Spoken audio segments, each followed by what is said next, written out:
Hey everyone, I'm Coach Chippys and I've been a professional top laner or head coach for the past 8 years. During this time I've reached Worlds and MSI multiple times. Now I'm a full-time coach with a ton of passion towards helping players unlock their potential and climb to their dream rank. How's it going guys? In today's video we're going to be going through everything you need to know about how to learn and master Fiora. And as some of you may know, I hosted a bit of a poll last week in my Discord, and of course Fiora won by a landslide, and I'm very glad that she did, because I've been having a ton of fun playing the champ this week. As you can see, a bit of domination occurring on the Rift, and also this has been one of my most loved champions over the years, so it's about time I got a guide done and passed on my knowledge to you guys. So if that sounds good to you, let's get started. The first topic we're going to be covering will be the runes, and Fiora has two main rune pages, the Conqueror and the Grasp page, and both of them are extremely powerful in different situations. So it's important for you to know when to take which one, and hopefully I'll be able to clear that up for you. And to start us off, I'll be going through the Conqueror page, and this page I highly recommend on brackets around Emerald and below the majority of the time, because the lower elo bracket you're in, the stronger this rune becomes in more situations, because the 1v9 potential is a lot higher, and also your chance of getting a solo kill in your lane is higher with this rune, just because of how strong it is in the all-in situation. And the reason it falls off a bit in higher brackets is because you're going to be versing stronger laners, stronger players that pick counter picks against you, where Grasp is a lot more beneficial because this rune is objectively stronger for laning phase. However, it does get outscaled by Conqueror in the majority of games. And I'll start off with Conqueror now, we'll go back to Grasp later, but with Conqueror, you'll be running Presence of Mind, because the mana regen is much more valuable than any other rune in this part. And then the second rune will be either Alacrity or Tenacity, but I do want to say I recommend not taking Tenacity if you're going to build Merc Treads in this game, because they don't stack well together. You want to be taking Alacrity most of the time, and the only time I'll take Tenacity is when you have to build Tabbies. Let's say you're versus a AD top jungle, but they have a lot of CC in the rest of their team, where you take Tenacity and build Ninja Tabbies instead. And then the third rune will be Last Stand, of course, where I'd take this in almost every situation. The only time I wouldn't take Last Stand, because it's the strongest most of the time, the only time I wouldn't take it was when I'd be taking Cut Down versus a champ like Kled. Because of the way his horse works, he has very high base HP, where Cut Down is quite good versus him. But that's kind of a niche thing where you'd start Cold have lower HP and run Cut Down to really punish that champion's high base HP. Majority of the time, it's easy just to default to Last Stand. And for your second tree, you'll be running Resolve every game, where you'll be taking Demolish, my favorite rune, because if you don't run Demolish, you have the wrong mentality on Fiora. You need to be breaking these towers and getting a lead early game. And then the second rune will either be Second Wind or Bone Plating. And I recommend Bone Plating versus all-in champions such as Jax and Riven. They can't pop it without committing. And then Second Wind versus poke champs such as GP or Vlad, where they can easily poke you down without committing. Now, as for the page itself, the times where it's objectively better, regardless of elo bracket, are in matchups where you need the all-in threat, or your champ's not going to be able to do what you want to do. So an example of that is versus Alawi, where if you were to take Grasp, even though it has a stronger laning phase, you're not going to be able to match her inside. If she has Conqueror versus your Grasp, she's going to dominate you. Even if you somehow dodge her E and play around her spells quite well, you're most likely not going to win that all-in if you have Grasp, because the difference in damage between Conqueror and Grasp in a all-in scenario later on in the game is much higher. So in a matchup like that, you definitely need Conqueror. And another scenario is versus a champion like Riven or Vladimir, where even if you take Grasp and let's say you Q the Riven, she's going to E it, block with the shield, and it's going to negate the Grasp damage. And then when she looks to all in you, she's going to be a lot stronger. Where if you just took Conqueror from the start, when she all ins you, you have that threat of all in her back, where even though you took Grasp before, the poke is not that effective because he's blocking it with his E. And similar to Vladimir, where he's just going to out-sustain your Q poke with his Q on the wave, where it's better for you to play to make the wave bounce back to you, and then look to all-in him with the long lane and using the Conqueror all-in threat. Moving on to the Grasp page, this page is extremely powerful for lane because your Q actually procs on-hit effects, which means your Q procs the Grasp, it procs Scorch if you run that as well, and it also procs Sheen once you've got that. So once you've got all three of those together, you're essentially becoming a poke champion, which makes Fiora's laning quite strong. However, because it scales worse than Conqueror, you definitely need to be gaining an advantage in your lane if you run this page. And the runes you'll be taking on this page will be Demolish, because of course this will help you secure that advantage, using it to proc plates, Second Wind or Bone Plating. Like we said before, Bone Plating versus all-in, Second Wind versus non-committal champs. Overgrowth or Unflinching secondary, The healing one is a bait. Unflinching is good if they have a lot of CC on their team, but I would run Overgrowth more often than not, because if they have CC on their team, you're probably going to build Merc Treads, and then just run Overgrowth for the max HP is always good. And then secondary, most of the time you'll be running Sorcery, because you can run Scorch and Mana Flow Band, and if you don't have Mana Flow, Presence, or Cookies, you're going to be quite mana hungry. So if you run Sorcery second, you definitely need Mana Flow Band, and then Scorch is really good because, like we just covered, your Q procs it, which makes your champion more of a poke champ in the lane and a lot stronger overall. Now, even though the Scorch poke can be quite strong for lane, there are some matchups where it's completely useless, and in those matchups, you'll be taking Cosmic Insight and Cookies, because Cosmic Insight scales a lot better than Scorch, so if you're in a matchup where the Scorch is not going to really lead to any advantage, then you might as well take the extra scaling, and also Cosmic Insight has the added benefit of shorter TP cooldown, which can be used in your lane to gain an advantage in a different way, because if you both base and TP at the same time, your TP is going to be up before them if they don't have Cosmic Insight, which means when it's up 1 minute before them, you can base and TP on that timer and abuse that time when they're stuck in lane with low HP, low mana, and worse items than you, and you can really use that to start breaking tower plates and gaining an advantage in a different way other than solo killing. Now, as for the times you'll be wanting to take Grasp, it's best in matchups where the poke will have a significant impact, and a good example of this is versus Jax, where even if you run Conqueror versus Lethal Tempo, it doesn't mean you're necessarily going to win his all-in, it still depends on who plays it best. But if you run Grasp and you poke him down with your Q and parry every time he jumps on you in response, eventually he's going to be low enough that he has no option to all-in you, and you could look to either dive him with your jungler, make him base, break a tower plate, gain an advantage in that way, where all you've really done is chipped him away with your Q, your Grasp, your Scorch, your Sheen, until he's low enough that he can no longer play his champ. His champ has to jump on your head and all in you, but every time he Qs you, you can just parry it and Q away, and then while his E's on cooldown, you can freely Q him, poke him down with the Scorch, with the Grasp, and eventually he will not be able to play the champ he wants to play. And another situation where Grasp can be good are in matchups where you're probably going to win the all-in anyway, so you might as well maximize your strength in the lane. And a good example of this is versus Malphite, where regardless of if you have Conqueror or Grasp, you are going to win an all-in against him the majority of the game. The only timer he can beat you is really his Bramble's Tabby Spike or Bramble Barmies. On that scenario, he can beat you because you haven't got your Sunderer yet, and those items are really good into Fiora. However, if you've ran Grasp and you've gone him lower and lower, and you've also broken a couple tower plates through good laning, then you've gained an advantage before he gets to the spike where he beats you. It's going to accelerate your Sunderer. And then, of course, once you have Divine Sunderer versus Malphite, you're really going to start to give him a hard time unless you're behind from that point. But if you run Grasp and you play your lane well, you're definitely not going to be behind. You're going to be ahead. You're going to break a plate or two. You're going to have an HP advantage through just chipping him down with the Grasp and parrying his Q or parrying his E, depending on if he's Grasp or Comet Malphite. But that's besides the point. The main point is, if you run Conqueror versus him, it's going to give you more windows to all in him if he makes a mistake, but if he doesn't make a mistake, you're going to suffer more. But with Grasp, you can chip him down, you can sustain a bit better and look to break tower plates and guarantee you an advantage which speeds up your Sunderer, which is the time where you can really punish Malphite. Up next, we'll be covering some of the spells. Now, Fiora does have a bit of variety to her spells, but we'll start off by deciding between Ignite and TP, where Ignite is a lot stronger in lower brackets, Gold, Platinum, and below. The spell is very strong because you're not going to be versing players that are strong enough at laning to punish the fact that you don't have TP, and you're not going to be versing junglers that do the same thing either. However, even in higher brackets, there are still games where Ignite is good, and the times where it's best are in matchups where you're going to get pushed anyway, and the solo kill threat is significant.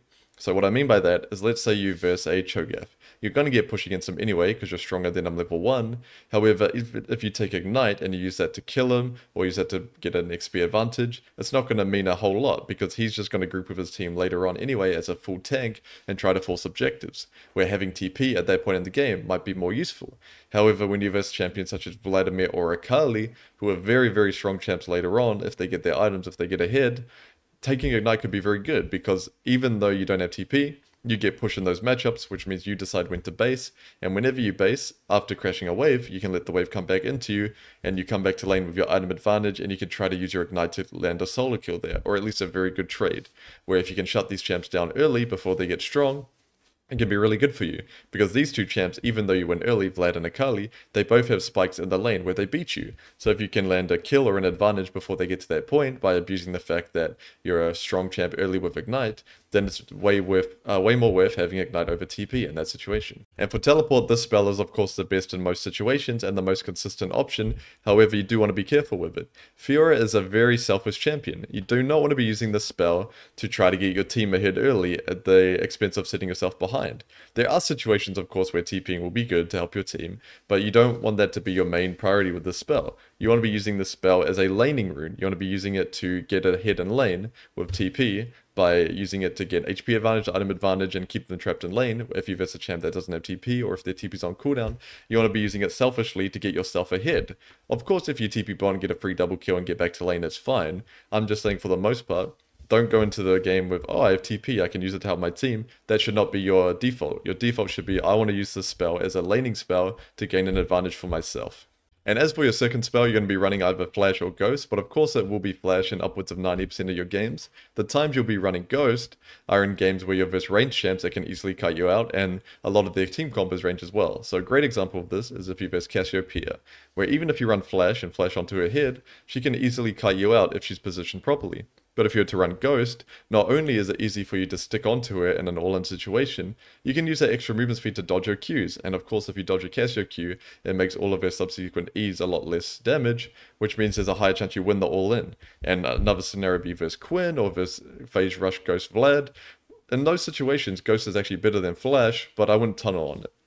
Because even though it's better for the matchup, Ghost is not as strong as Flash in later points of the game, depending on what champs you are versing. But if you verse a lot of range champs, then of course Ghost is really good, and you verse a strong range champ in lane. But just keep in mind that Flash is the spell you'll be taking more often than not, and don't just tunnel on, oh, I'm versus a range champ, I'll take Ghost. Think about how the matchup plays out, like given the examples I just gave with Cassio and Vlad, and think, is Ghost worth it in this game? And if the answer is no, which it will be most of the time, then just default to Flash.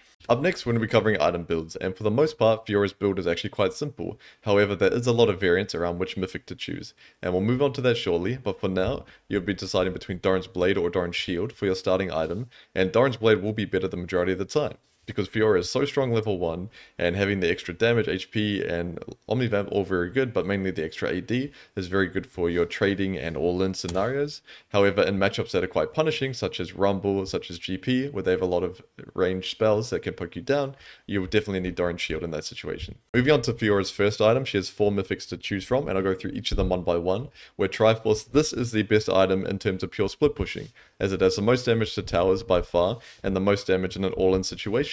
However, for this item, you definitely need Conqueror. You cannot run Grasp and Triforce together, that's terrible. You need to run Conqueror with Tri, and if you run Grasp and you want a Sheen item, then you will go Sunderer, where this item is also around more of a middle ground, where it's pretty good in team fights and pretty good inside. And there's some matchups where this is a lot stronger.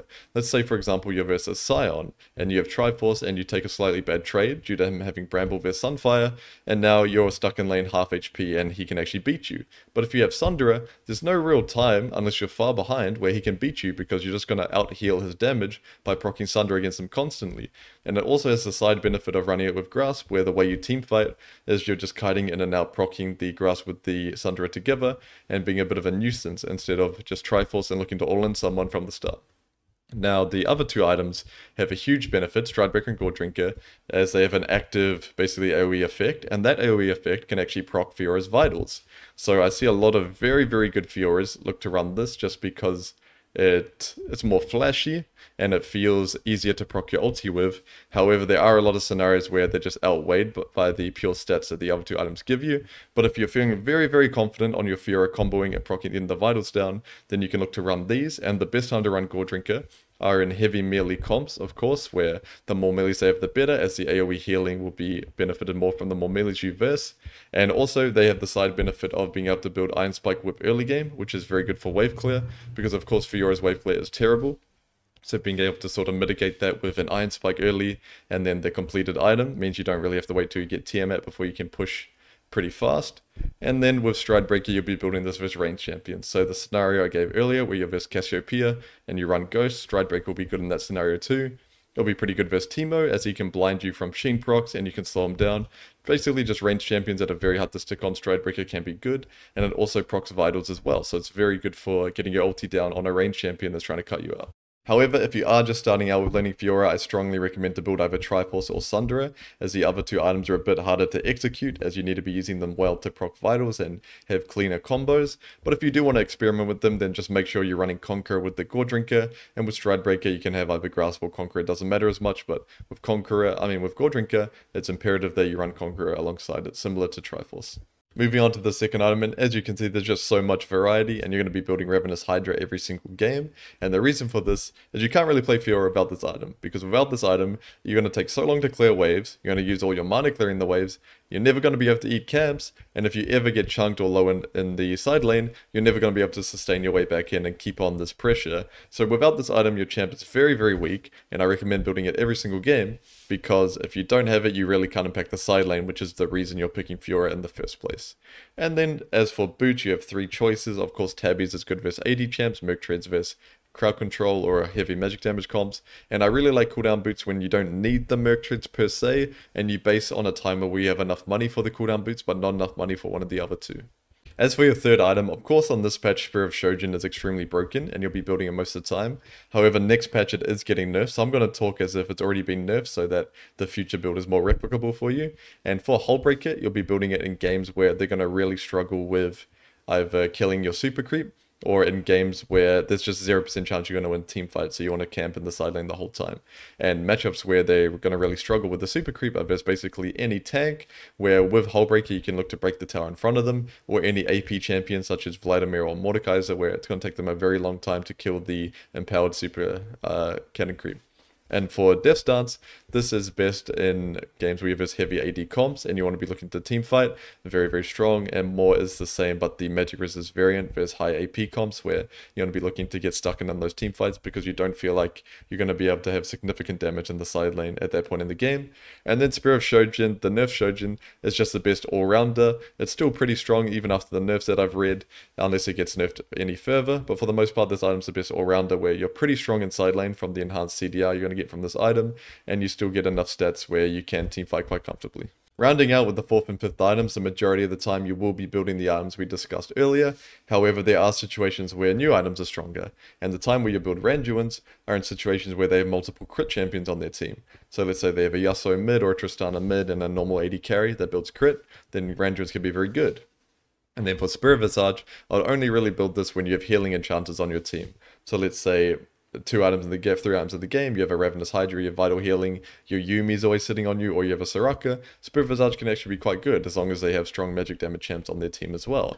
And then as for GA, I'd only very rarely build this in games where they have a lot of AD burst threats. So just to exaggerate a bit, let's say they had a Z mid tail on jungle, then GA could of course be very good, because when those champs have no ult, they're quite weak.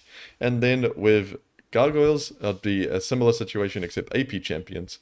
So let's say they have LeBlanc or Kennen, where once their initial burst is over, there's a good chance you can win the fight. Gargoyles can be good in that situation. And Silvermere Dawn, I almost never build this, but it is good versus basically Malzahar, where if you don't build it and you're unable to parry his ulti, which is up to him making a mistake, not up to you reacting to it, then you're probably going to get one shot. So I'd build it in a situation like that, but almost never. I've just got it there because you will build it sometimes. And just to finish up, as usual, I'll show you guys some full build examples to help you visualize what your build should be looking like. But as you can see, even though every single build has a different mythic, all the supporting items are all extremely similar, which just goes to show that even though Fiora has a lot of variance in which mythic to buy, the items she buys alongside their mythic are all similar the majority of your games. Up next, we're going to be covering the laning phase. Now in Fiora, the main way you're going to be playing out your lane is to abuse your strong level 1 to gain an HP advantage and secure push, and then using that push, you're going to build a big wave, ideally wave 3, crash under the tower, and then let the wave come back towards you. And then while the wave's coming back towards you, you can look to poke them down, and eventually you'll be able to look for an all-in solo kill. Now, it's important to know you don't win level 1 versus every single champion, but you do win level 1 against a lot of them. And in this scenario, I'm versus Irelia, who she can actually beat me level 1, if she stacks her passive. So me knowing that, I want to try level 1 to see where she's at, and then I catch her before she even reaches the wave. So I'm able to trade hard onto her, denying her XP. I think I even lost some XP myself, which is a mistake, but it's fine, because we both lost it. Deny her XP and look to get a good trade. And now that my lane stay is in a favorable position, due to that trading, I've got a slow push going on, which means I can crash wave 3 under his tower if I wanted to, and then I have so many options. I can move to help my team, I can base, let the wave come back in, or stay on the map. The options are very, very broad if you're able to crash wave 3 cleanly, but in this scenario, I'm pretty sure I clear too slowly, which is something to note as well. Fiora has no really good way to clear the wave early game. You can W the wave later on to hit all creeps, but Versus Irelia especially, I can't just W in front of her face, she'll look to all in me. So here I'm just looking to slow push the wave and get a crash and then let it come back to me. But I'm pretty sure I make the mistake in this game. I push it too slowly, which is something I can learn from and you can learn from to apply in the future games. But it's still fine, because I'm still going to get pushed, because I took good trades early, and I look to move here because Nidalee was playing super aggressively, and even though I lose a couple XP, I managed to stop what she wants to do. Which for the most part on Fiora, you want to be playing selfishly, but there it was only a 2 XP trade, and I had so many minions, he wouldn't be able to freeze it anyway, so I took the trade, that it was fine. And now, oh yeah, I gotta turn off the on-screen pings, of course. Can't be having that cluttering the screen. But now the wave is in a really good state. It's coming back towards me, and my trading has been good so far. So ideally, I'm going to look to continue trading onto it as the wave comes back towards me. And then once it's in a state near my tower, where it's very hard for me to get ganked, where I've got the long lane to chase it down, then I'm going to look to solo kill her. But it's going to take time. It's very rare that you can just go into a game and kill them 1 to 3 without them making a mistake. It's very reliant on them doing something dumb.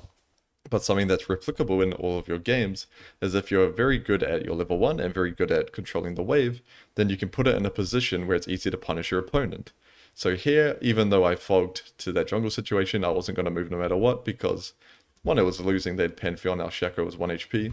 But 2, the wave is coming back towards me, so I'm fine with not being in the lane, because he's losing more XP than me, and fogging just puts a bit of pressure on them. But all in all, I wasn't going to move to that, because I wouldn't want Aurelia to crash my wave under the tower, and ruin the nice little freeze that I'm going to have at a later point.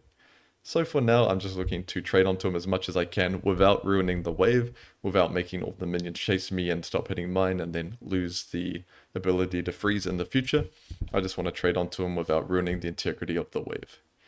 But it's going very slowly, and I'm not rushing into it. I don't want to risk taking a bad trade, I don't want to risk ruining the wave. All I want to do is let this wave come into me nicely, without it being too big. You notice I'm thinning the wave slightly, so there's not too many minions, because if I didn't thin it at all, and it was like 20 creeps, of course I'm not going to be able to freeze that. They're just going to destroy me if I look to all in them on that timer. But here I'm still able to trade, and slightly couple pixels off on that vital, unfortunate, but the trade is still favorable for me overall.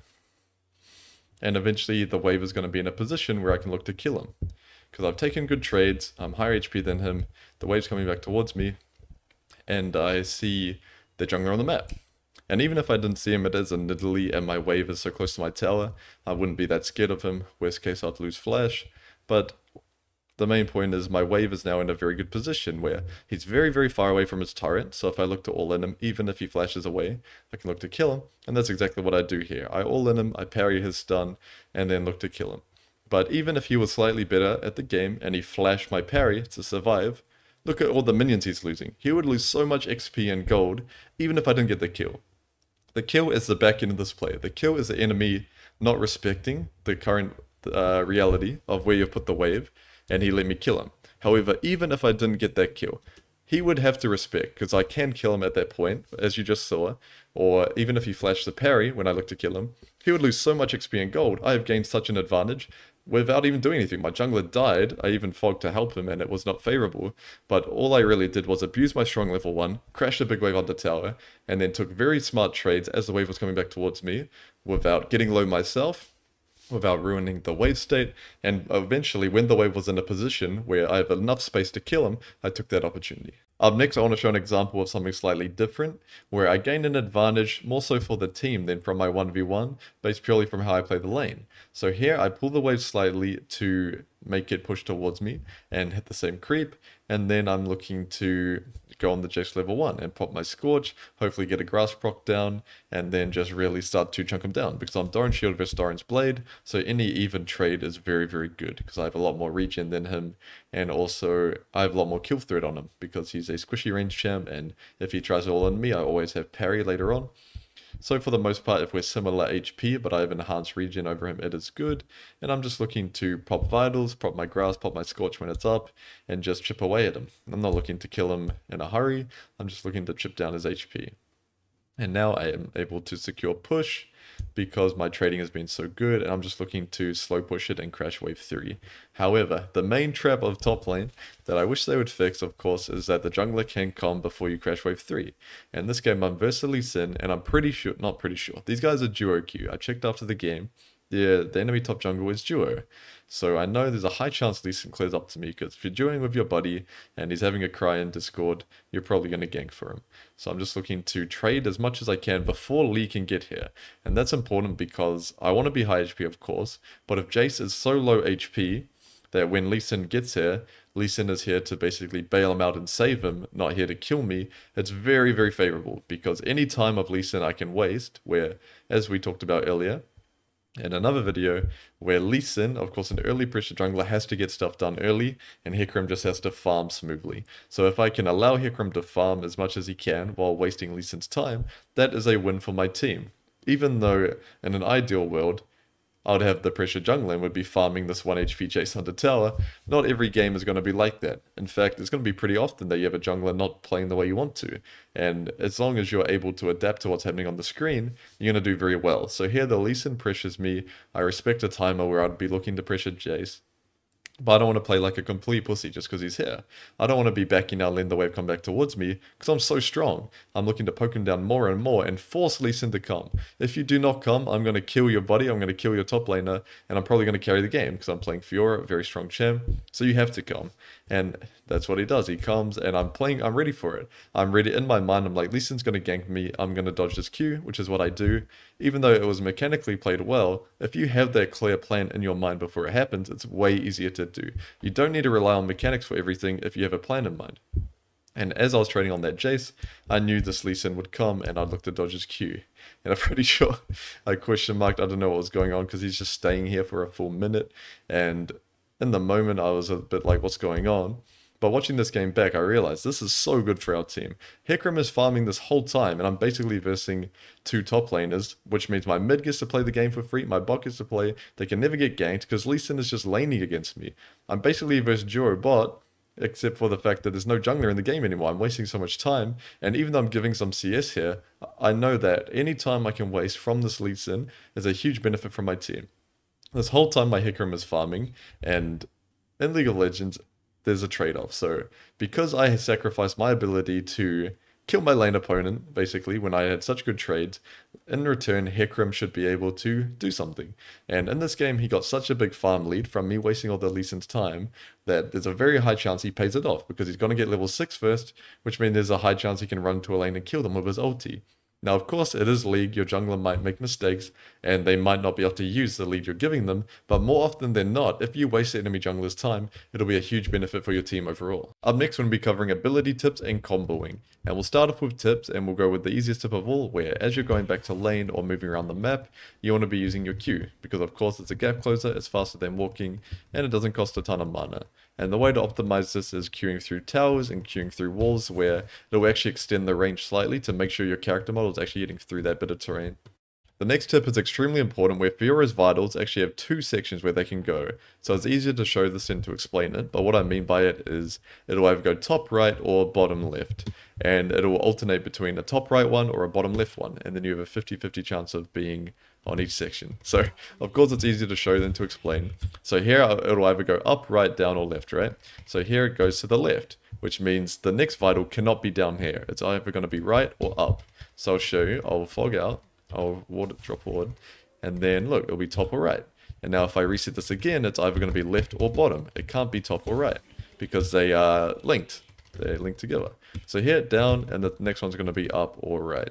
And this is extremely important to know, because when you're looking to kill someone and say I queue this vital, then I know the next vital has to be down or left, which means after I queue this vital, I can start walking that way. And now I'm going to be here. And every time you pop the vital, you head to the direction where it's going to be spawning. And it will be a 50-50 chance of either bottom or left in this scenario, but if I'm walking towards here, in between both of them, it's very easy for me to choose which one to go to. Next tip is you can actually pop your vitals from over walls. So show an example, I'll ult this dummy, and if I queue over this wall here, it'll actually pop the vital. And this can be very important for when you're trying to get your ulti down in a fight and they are hugging a wall. So here, if he hugs this wall, it's pretty hard for me to get this vital unless I were to queue over and pop it that way. Next tip is a bit of a fun one, where if you auto flash, the direction you flash to is the direction where you can pop a vital from. So what I mean by that is if I auto him from this side and flash to here, it'll pop this vital, which is very useful for comboing and trying to get your ulti off. And I'll show an example here where I auto flash, and I managed to pop that vital even though I started the original auto attack animation from here, which makes it very hard for an opponent to gap close to dodge your vital pop or to even flash away from it.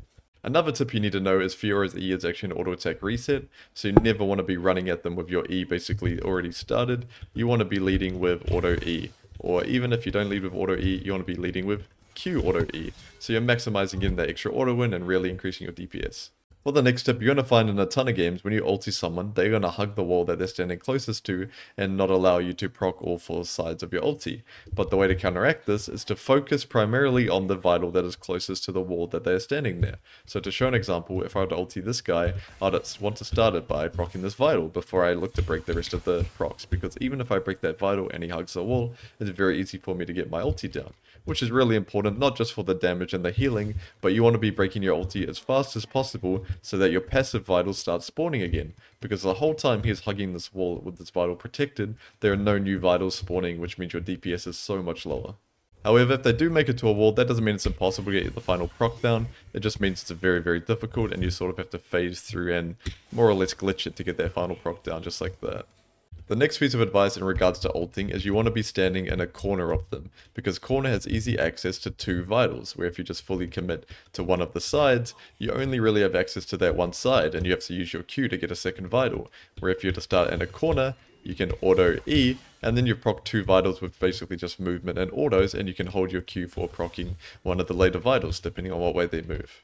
The next tip that you need to know if you're going to be building Gore Drinker or Stridebreaker is you can actually proc vitals with those two actives and also the Iron Spike Whip active, as long as you're standing on the right side. So I'll show you here, as long as your character is on the right side relative to the vital and you proc the active, you can actually proc the vital. And this is extremely useful for trying to get all four of your ultis down, because you can use it as one of the essential pops of a vital. So auto, E, Q, Iron Spike Whip, and you basically get all the ulti procs down for free without needing to use another auto or another Q. You're going to get the ulti down as fast as possible. Next tip, and we'll touch a bit more on the combo section later, but it's just important for you to know, is that ideally you want to be hitting them with your W as you're starting your ulti, or even before is fine, but ideally as, because if you ulti while hitting W, it procs one of the vitals, and then it makes it very easy to proc the rest of the vitals because they're slowed or stunned if you manage to parry something, but the massive amount of slow you gain from the W is extremely useful for trying to get all the vitals down and basically move around them in a circle as easy as possible. Up next, we're going to be going through combos, and I want to start with the most important combo of all, and that is Fiora's QW parry slide.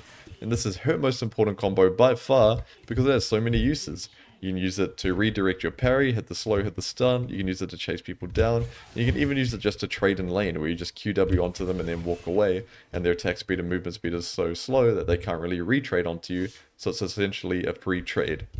And you can also use it to slow them down to proc the rest of your ulti. It basically has a ton of uses, and I'll show some examples of it now on the screen, where this Zoe misses her stun, her sleep, and I walk into it on purpose, because after a brief delay, I'm going to fall asleep. But because I parry slide with it, I'm able to redirect that stun onto her, and although we don't get a kill in this scenario, it's still a very creative way that you can learn from and use your QW yourself. And there are lots of scenarios like this. If you visit Jax, for example, and his stun is out of your range, and you know it's about to time out, you can QW into it and stun him off of it. If you verse a Poppy and she puts her W up to block your Q, you can QW through it to essentially redirect the stun back onto her.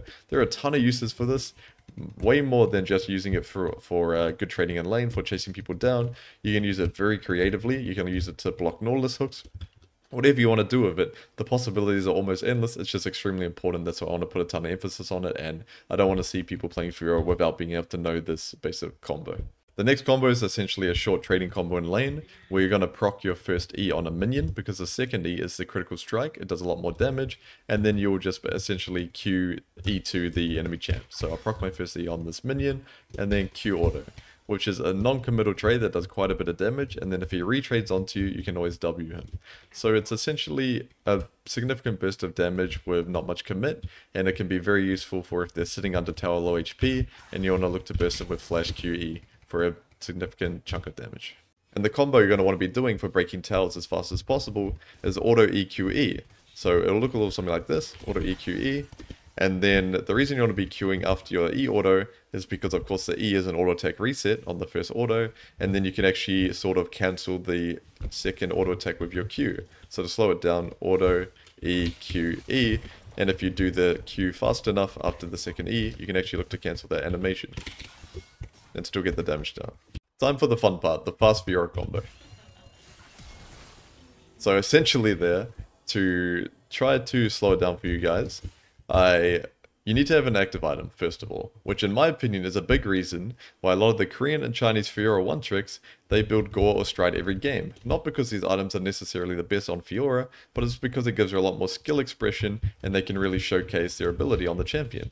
So to slow down the combo for you, you want the ulti to be fully down before you start the combo, because I'll show you on this dummy, where if you auto before the ulti is set, it's not going to proc a vital. So you wait for the ulti to be fully down before you start, and then you want to start in the corner, and you're going to auto space E to get these two vitals. Then you're going to flash, stride, gore, or iron spike, whatever item you want, flash here, proc the item, and then Q for the final vital. Now it's important that when you flash, you don't want to flash, say for example here, because then your Q will take a very long time to get there. Even though it's still less than a second, it's time you can be cutting down. It's important you flash around here, prop the vital, and then your Q is just a little 1-incher and doesn't take that long at all to reach there. So I'll show you in slow motion where auto, space E, flash, stride, and then Q for the final vital. Where I missed the Q there, unfortunately I should have done a bit of a wider arch, but the idea is the same.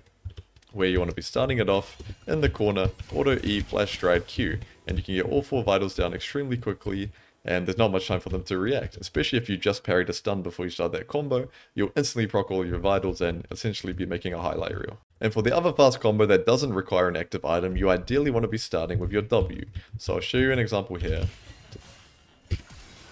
Where there, I W to proc the first vital, because if you R then W, by the time your W goes off after the brief delay, it's going to proc that first vital, and then I step auto, and then I auto E'd, because of course the E is an auto attack cancel, and then I flash before the second E had hit to proc this vital, and then Q'd for the final one. And I'll show you the combo in slow motion a bit, where you start with RW, space, auto E flash for the third vital, and then Q for the final one. And this combo is a lot easier to pull off than the active item one, because they're going to be slowed from hitting the W, and it doesn't really require them being stunned at all. As long as they don't have a lot of mobility to get away from you, you can actually pull this off pretty consistently. But because this is an educational guide, I do want to say that there's not going to be very many scenarios that you actually pull off a sub 1 second, full ulti proc, vital proc combo. Because you're not versing training dummies, you're versing real champions with flash, with gap closes, with ways they're going to be stopping you from doing that, that the scenario where you're actually able to pull it off is pretty rare. Now, it's not impossible, and the times you do pull it off, you're going to be feeling pretty good, so it is nice to be able to actually do it in training tool, and then when you run into that situation in a ranked game and pull it off, you're going to feel pretty good about it. I'm next going to be covering Fiora's matchups, and the thing about Fiora is her laning has such high skill expression that depending on what elo bracket you're in, these matchups may vary. So a good example of this is Darius, where the really good Darius 1 tricks in Challenger, this is actually Darius' sided matchup. Despite what everyone believes how Fiora rolls this matchup, because she does. In every other bracket, in all elos below High Challenger, Fiora should actually beat Darius, and even in Challenge she might be able to do it. But the really good Darius 1 tricks can actually win this matchup every time.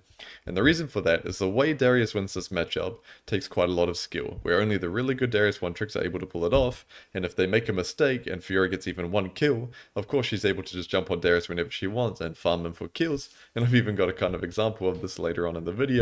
But for the most part, this matchup is actually Darius' favorite at the highest level. However, in all other brackets, Fiora wins this matchup, so that's why I've got it in the skill matchup tier instead of Fiora favorite. Even though in the majority of brackets it will be in your favor, it's just because objectively the matchup is a skill matchup. So moving on, starting with the hard tier, Rumble and Pantheon.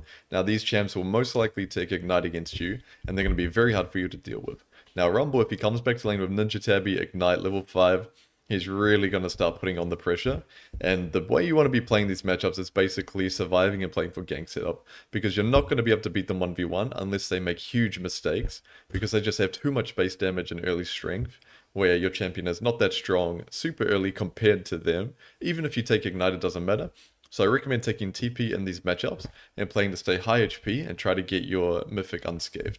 Moving down the list of the champions in this tier, it'll be favored for them in the lane. However, there are some variables. For example, the Jace side of this matchup, he has to be extremely good to be able to win this.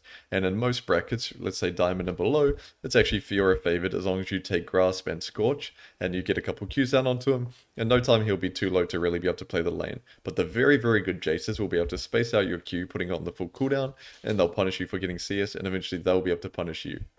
But it takes a very good Jace to be able to win this matchup consistently. So as long as you have second wind, you have Grass, you have Scorch, you should be able to win this one.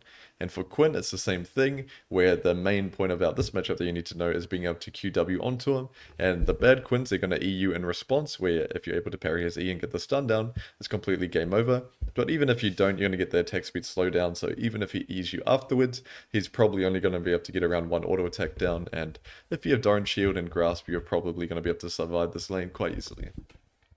Now versus Renekton, I would recommend Doran's Shield against this champion, even though in lower brackets, let's say gold and below, you may be able to just take Ignite Doran's Blade Conqueror and chat him down. The better Renekton than that will be able to secure push by queuing you and all the minions, and this matchup can be quite tough if you let him chunk you down slowly as the lane goes out. And for Cassiopeia, I recommend Ghost, and you can go Stridebreaker as well in this matchup. That'll really help you, and this one takes a lot of focus on you dodging Qs, where I was thinking about putting it in the skill matchup tier, but I do think it's Cassio favored because it's up to Fiora to dodge every single Q to be able to win this lane, where Cassio just has to hit 1 or 2 and then get a really good trade onto you, and then the lane's quite hard, so that's why I'd say it's in her favor, where Fiora has to play very, very well to win this one, or Cassio has to play poorly. Now, as for Cannon, I'd take Grasp as well, and you can take Ghost depending on the rest of the champs in this list. And the main point about this matchup is you want to get Merc Treads as fast as possible.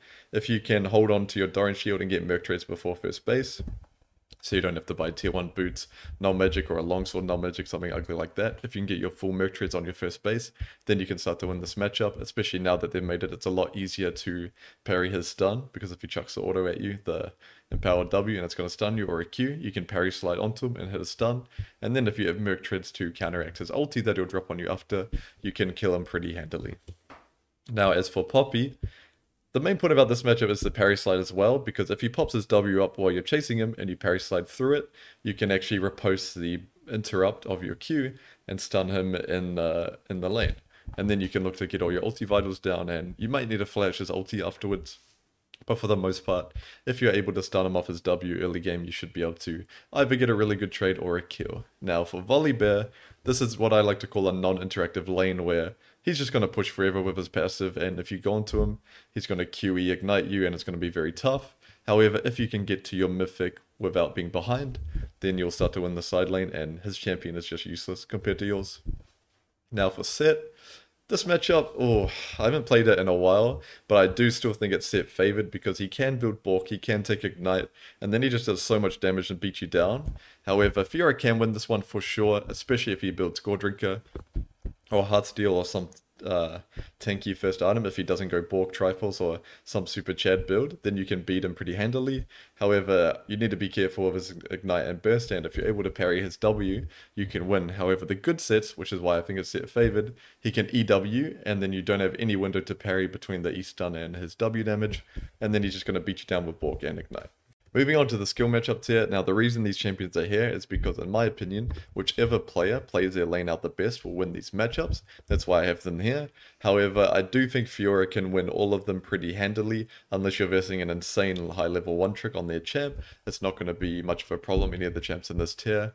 But I would watch out for playing too aggressive early against some of them. For example, Darius or Olaf, you don't necessarily win your level 1, even though Fiora is a strong level 1 champ, and if you're able to let them get a good trade against you, then the rest of the matchup can be very, very punishing. So these matchups are skill-based, but I would go into it thinking in advance. Do I get push against this champion? How do I want to play out my lane? And have a clear game plan in mind before you play out your lane.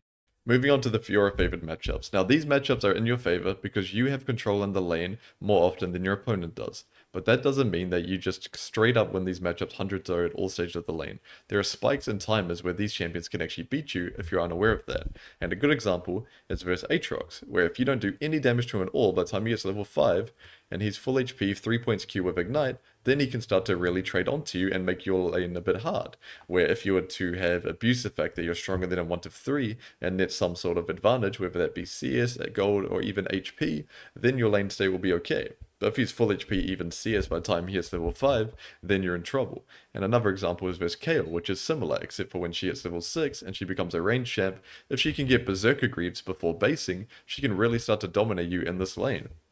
Because once she gets range and the Berserker Greaves movement speed and attack speed, she actually becomes quite powerful. However, of course, Kayle is one of the weakest champs in the game pre-6, so you should have been able to net yourself some sort of advantage before she gets to that spike. And all of these matchups have timers like that, and I'm not going to go through all of them one by one, because even if I tell you exactly how to do it, it's not teaching you how to learn these matchups. I'm not giving you, if I give you the information of when they're strong, when they're weak, it's not going to be able to teach you to win future matchups, or if there's patch changes and the matchups change, you're not going to be able to critically think for yourself. So I want you to go into all of these matchups thinking it's in your favor, I should be getting an advantage, and if you don't get an advantage, you need to be reviewing the VOD back and thinking why. And you'll most likely see, oh, at this time I took a really bad trade when Kayle hit 6 or when Aatrox hit 5, they started to beat me, and I didn't respect that at all. And eventually, when you review enough of your laning, you will start to improve, and then when you play future matchups, you'll be able to critically think about how to win them even before you get punished. Finishing off with the free matchups, these are the lanes where they don't have much agency and you have basically full control of how the lane should go. And also as the game goes on, it's just going to get worse and worse for all these champions. As you start to get 1 to 2 items, dominate them in the side lane, they're going to have a really tough time. However, there is some tech I can give you, and the main bit of secret sauce I want to give you is actually versus Urgot, where this is one of the only matchups where you'll start W level 1, because most good Urgots will start E, because if they hit the flip against you when you Q onto them, they will actually win the trade pretty hard. But if you walk towards him trying to proc your Vital with auto attack, and he E's you and you parry that, now you've parried his only source of damage, you've stunned him, and you can get a pretty good trade down.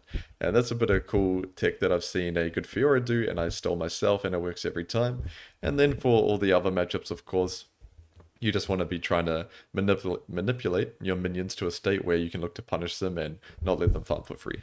Up next, we're going to be diving into Fiora's identity and the mindset you should be adapting when you play this champion. And the first point is that she is an extremely strong laner, so you should be looking to snowball and make sure you're stronger than any side laner you come against.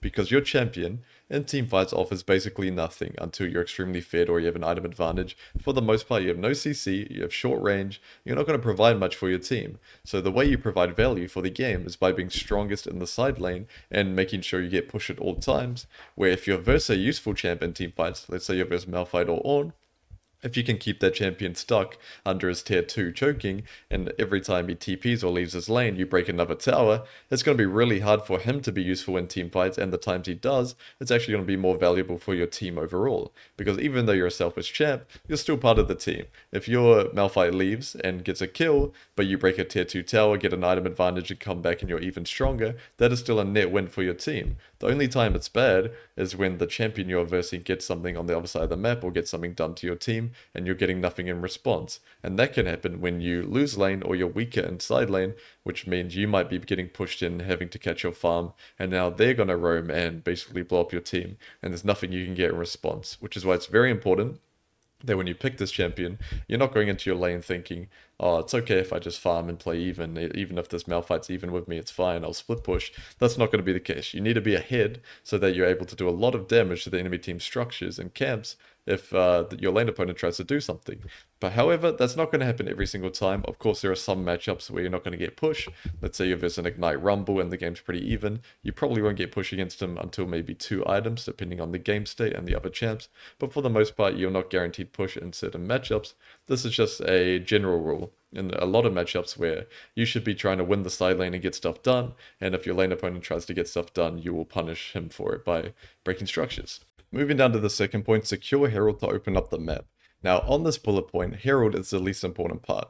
The only reason you want to secure the Herald is because you want to break the tower, not so much for the gold, although it's nice, but to open up the map. you want the side lane towers to be as destroyed as possible before an important objective spawns. Fiora's ideal game plan is before Baron has spawned, she has broken both tier 2 sides, top tier 2 and bot tier 2.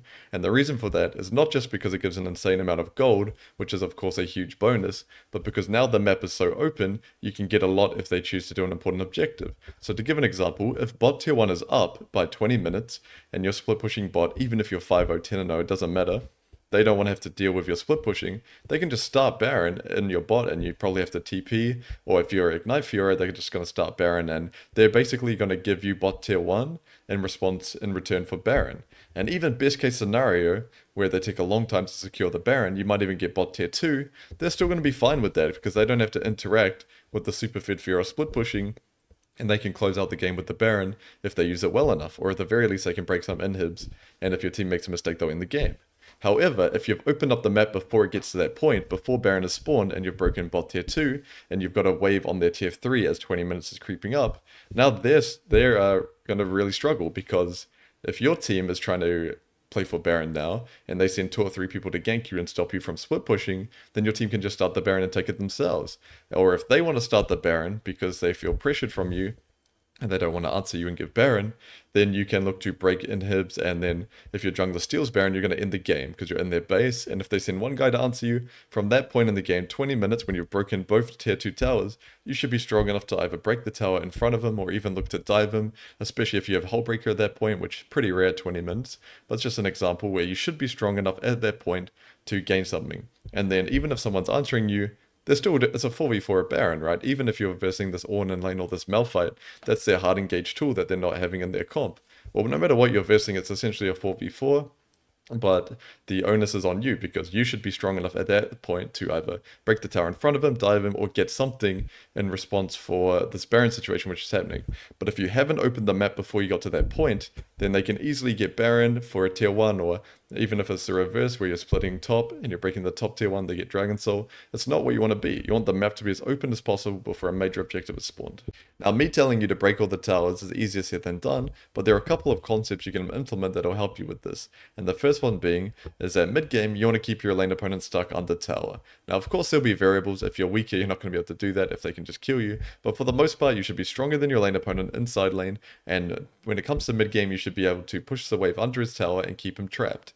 Now, eventually, in solo queue, your lane opponent will make a mistake, and he'll look to participate in the game. He'll look to roam to a teamfight, he'll look to do something, base at a bad time, and then during that, you can look to break his tower. Or eventually, of keeping him pinned and farming, you'll reach a spike where you can break the tower in front of him, depending on the matchup, or maybe even get a demolish proc every 30 seconds. Eventually, you will be able to get this tower down, especially if after the first time you pinned him, you walk into the enemy jungle and you ward it up.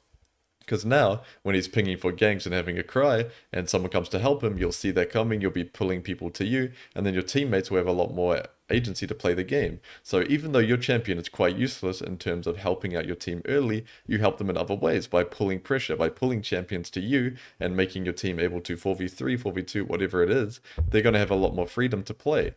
So that is one way that you're going to look to break the towers, and the second one is a lot more difficult to implement, and that is staying up in tempo as much as possible.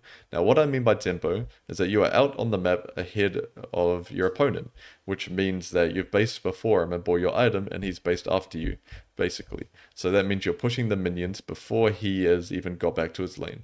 So if you're up in tempo, it means let's say you're at a scenario where you crash the wave under his tower and he's farming it, and the time he's farming it, you've bought your Hydra, and you're running back on the map to the opposite side.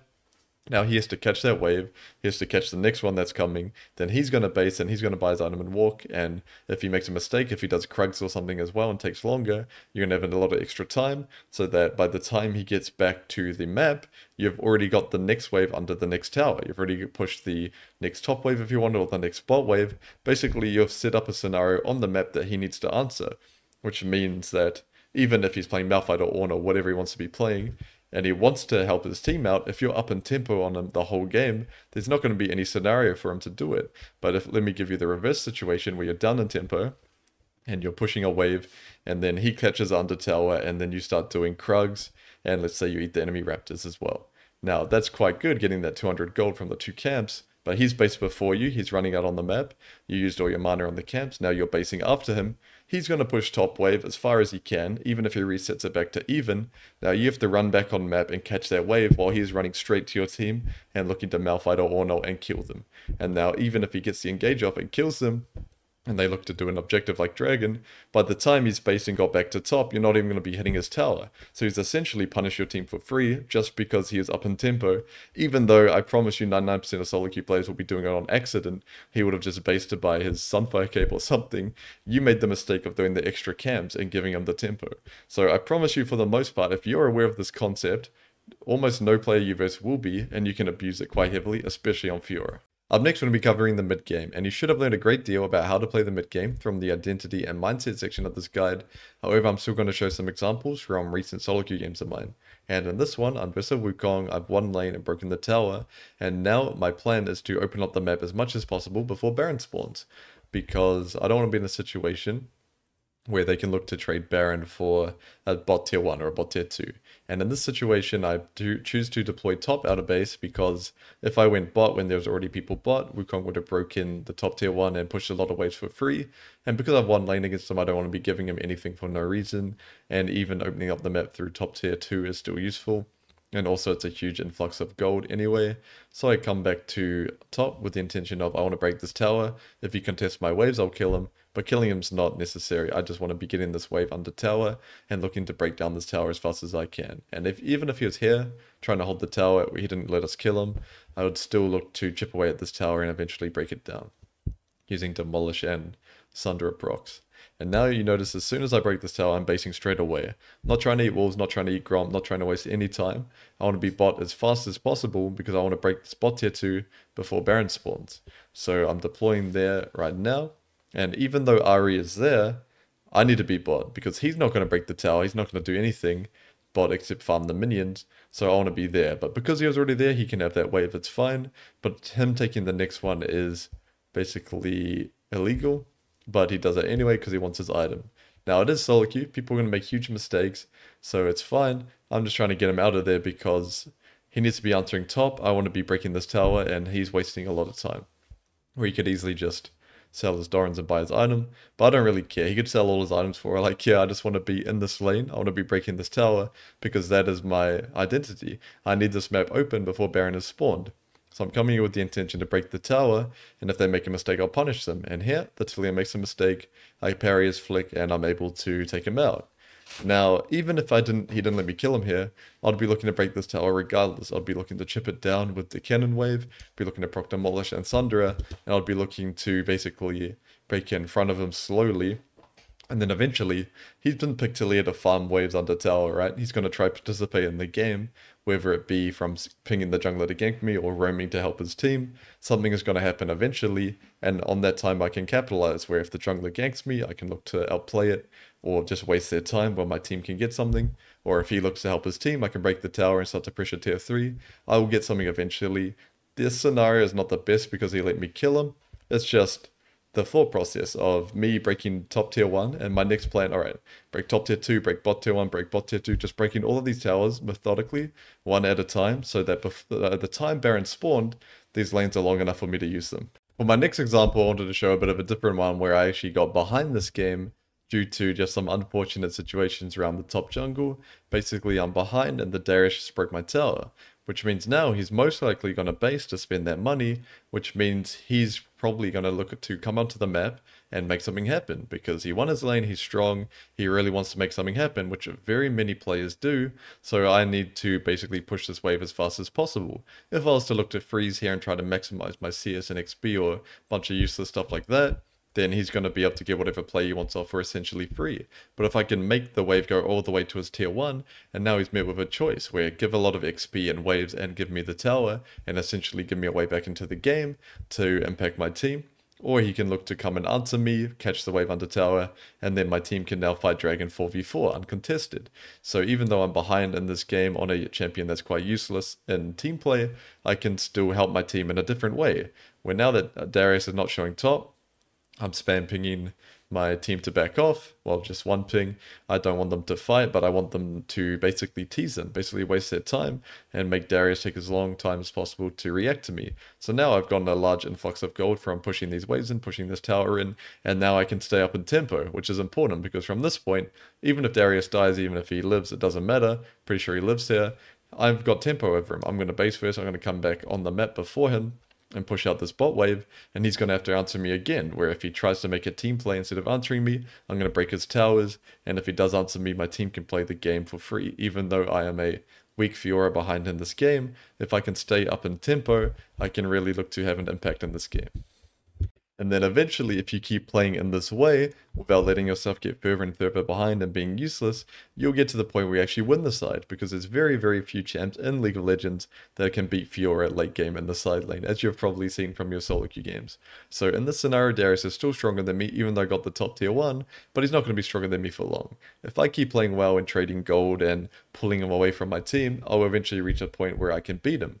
And in this situation, I cannot, so I just need to stay high HP, get as much farm as I can, and then if he leaves my lane to help his team in some way, then I can look to break towers and pressure the map even more, and if he stays and pressures me, I'm basically versing this fed Darius and my team doesn't have to. But in this situation, he plays over aggressively without proper vision. Like we talked about before, you want to be warding the enemy jungle when you play like this. But he doesn't do that, which means my team is able to come collapse onto him and kill him. And now it's really speeding up the process of me being stronger than him in the side lane. And from this, I'm able to break the tower and I just get stronger and stronger. Where you see if I tried to freeze the lane earlier, or if I were to fall behind in tempo and let him push before me, I wouldn't be able to basically pull him to where I want him to go. Even though he's one lane and broken my tower and received a bunch of jungle attention, I'm basically controlling how this mid game plays out based purely from my understanding of how to play my champion. Up next, we're going to be talking about team fighting. Now, in regards to team fighting on Fiora, there are a few important concepts you must know. The first one being that even though Fiora is primarily a side laning champion, especially mid-game, once you have 3 items and more, you can actually start to look to team fight. And that's just because Fiora is one of the best scaling champions in the game, and once you have 3 items, by that point you should be around level 16, like you see at this point now, and once you're level 16 with a 3rd item, whether it be Death Dance, Hullbreaker, Shojin, it doesn't really matter, you're actually going to be tanky enough that you can participate in the fights. Because as you see from the screenshot, I'm 3k HP, and the Q cooldown and W cooldown is pretty low, but mainly the Q cooldown is so low from this point in the game, it's very easy for me to weave in and out of the fights and participate, especially if I'm looking to flank or fight from the side, which is the position Fiora wants to be taking most often. You don't always have to, but there are a lot of games where it's good. And in this situation, it's quite good, where I managed to get a flank here on this Kindred, so he has to pop ult early, where he's popping ult just to block Fiora Qs and Es. He's not really using the champ he wants to be using. And then I look to parry this guy's stun with my Vital. Because the reason I ult this guy, and that's another important topic you need to know about teamfighting, is because it doesn't matter primarily who you ulti. You want to be getting the AoE healing down for your team if you can.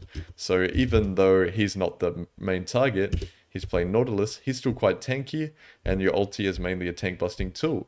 Where if I was versus a Jhin, for example, I would still look to ult him if he overextended, of course, but even my basic attacks and Q is going to do enough damage to kill him quite easily, and using my normal vitals, it's not going to be much of a problem. But a tank, or even a tanky champion such as Nautilus, they have a lot of CC for the most part, where if you can parry one of them and start your combo with the W Vital, like we talked about earlier, I'll show it again, it's very easy to get all 4 parts of your Vital down. Because he's stunned, of course, or slowed, and then you can proc the Vital down. Even though he's not a priority target, you can kill him very, very fast and secure the AoE healing for your team. And then I'm just looking to weave in and out of the fight, basically. Even though I'm low HP, my champion is so mobile, I can look to really just make their life really hard, because even though I might not be able to essentially kill them and reach them because my range is so short, if I'm weaving in and out, they have to respect me and think about me at all times. And another point about team fighting I want to touch on from this exact same game is you can actually start fights on Fiora by good usage of your W. Now what I mean by that, even though Fiora's engage is quite terrible, you can bait the opponents to doing all the work for you. So in this situation, I'm very strong in the game, 4-item Fiora, they want to blow me up before I can get my damage down, of course, or I'm going to be able to carry these fights. So if I know that this Nautilus, his job right now, in his mind, he's going to be trying to hook a priority target, whether it be me, Soraka, Xerath, he's going to try to get the fight started. So by hooking someone that his team can do damage to. So if I'm able to bait him out like this and parry his Q, now he's stunned in front of my team. If I were to Q down and hit that bottom vital, try to kill him myself, the rest of his team might look to kill me. Akali could ult, Xerath Jhin could hit me, not Xerath, sorry, Kindred Jhin could hit me, and I could either die or get very, very chunked, because I use my W to bait his engage. I don't have any defensive tool left. So I use my Q to dash away instead of onto him, and I know the range champs on my team can do the rest of the job and kill him. So now we're in a Baron situation where I've killed their support for basically my W, and my W is going to be back up in no time, and now it's a lot easier for me to flank now. I don't have to worry about Nautilus hook, Nautilus ult stopping me, and I can essentially enter their backline for free, and now I'm blocking 3 of their champs while my team plays out the rest of the fight. For our next topic, we're going to be covering the draft, so you know the conditions of when it's good and when it's bad to play Fiora. And starts off, let's just go through the champions you want to be seeing as Fiora. First thing being, if you're to pick Fiora as a blind pick, I'd recommend banning Pantheon, as Ignite Panth can make your life very, very difficult. And as for what junglers you want to be seeing on your team, you very much want early pressure junglers, because your champion scales so insanely well, you don't really need extra scaling from your jungle, and even though in a lot of your matchups you don't need jungle help, it can be quite annoying to verse a champion such as Rek'Sai, who's going to be ganking you quite often, and your jungler playing a farming jungler such as Fiddlesticks or Lilia, where he's not really able to help and match the pressure you're facing. So let's just give us an early pressure jungler. It can be Elise, it can be Rek'Sai. It doesn't really matter as long as they're able to help you early game. Chuck them in. And then for mid, ideally you want to be playing a champion that can push and move. So Twisted Fate's not bad, Rise is good, LeBlanc's not bad. Just champions that are not afraid to be a part of the action early. Because if you're to have, say, a Victor, and they have a champion that's going to push and gank you, it can be quite annoying. But if you had to have the champ that moves, pushes and moves, let's just say Rise, even though he sucks right now, very, very good with Fiora, and you can get a hit early and break your structures, it's a lot easier for you to do your job in the mid game. And as for AD carry, ideally you want to be playing with a champion that is very, very self-sufficient in the mid game. So for example, let's say the enemy team has a Vi. What you don't want to be seeing if you're playing Fiora and you'll be split pushing the majority of the game is your AD carry to be playing Ashe, where if he walks up mid to try clear the wave, Vi can just Q over this wall and alter, and then your Ashe is completely dead. But if you're a self-sufficient AD carry, which is what you want with a split pusher like Xayah or Zeri or Israel, champs like that, now it's very hard for them to engage on him. It doesn't have to be Vi, any engaged champ struggles into Xayah. The main point is your ADC can clear the mid wave without being in any threat of dying, or at least very little threat. And for support, ideally you want to have a engaged support like Nautilus or Leona, doesn't really matter which one, but the reason you don't want to have an enchanter is because most of the time enchanters want to have frontline in front of them in a team fight, because even though they scale insanely well and they give a lot of steroids to their AD carry, enchanters are very, very easy to kill, since they don't have a CC high HP bar frontline in front of them. It's going to be harder for them to do their job, so it's easier just to play with a engaged support. And in regards to the enemy team, the champs you don't want to be seeing are champions that are very strong early and probably are going to take Ignite. So for example, Rumble, you don't really want to be versing Rumble because even though you will eventually outscale him, it's very, very difficult for you to get ahead of him in the laning phase, which means you're not going to be able to make your presence known in the mid game till later on, and it's also a lot harder for you to break open the map and break these side towers like we talked about, and really break down these tier 2s before Baron spawn. It's very hard versus a champion as strong as Rumble, especially if he takes Ignite. And as for jungle, like we talked about, you don't want to be versing early pressure, so let's give him the Rek'Sai now. That's what you don't want to be versing, because if you verse a Rek'Sai, especially, even though he's a very strong early game jungler, he is harder than most because he doesn't have to give you room to parry his knockup. He can actually just walk underneath you and press the S key, and you either have to parry and then get knocked up after, or it's just a mind game where he'll just knock you up and you're not going to be able to parry. So Rek'Sai is definitely the hardest to verse, but any early pressure jungler can be annoying depending on what jungler you have. And then for mid, like we talked about earlier, you don't want them to have the pushing and moving champion. So Talon can be annoying because it's hard for you to break plates when if he sees you pushing, he's just going to clear his midwave with W and run up and gank you. And then for AD carry, to be honest, for bot lane, it doesn't matter too much for Fiora because you're going to be playing side most of the time.